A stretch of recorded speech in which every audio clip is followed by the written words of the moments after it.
শুধু কাছের ঘরে পানির ভেতর একটা স্বপ্ন লুকিয়ে আছে, দেখবে। ব্যস্ত জীবনের ভিড়ে কখনো কখনো একটু নীরবতা দরকার হয়।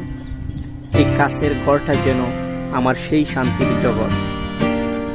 এই রঙিন ছোট্ট মাছগুলো যেন এক একটা নীরব কবিতা। তাদের চলন, তাদের খেলা আমার ভেতরের ক্লান্তিকে ধুয়ে মুছে নেয় প্রতিদিন।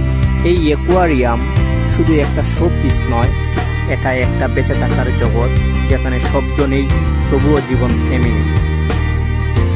প্রতিটা রং যেন এক একটা অনুভব, প্রতিটা মাছ যেন এক একটা ভালোবাসা। এরা কিছু বলে না, তবুও অনেক কিছু বুঝিয়ে দেয়। চোখে দেখো, মন ছুঁয়ে যাবে। এই নীরবতা, এই বুদবুদে শব্দ, এটাই তো আসল শান্তি, এটাই হৃদয়ের ঘর। জীবন এক নদীর মতো, আমরা সবাই যেন এই স্রোতে ভেসে চলেছি। আর এই মাছগুলো আমাদেরকে শেখায় কিভাবে বেঁচে থেকেও বেঁচে থাকতে হয়। তো বন্ধুরা, এই ভিডিওটি আপনাদের কাছে কেমন লাগলো অবশ্যই কমেন্ট বক্সে জানাবেন। ভালো লাগলে একটি লাইক দিবেন, কমেন্ট করবেন।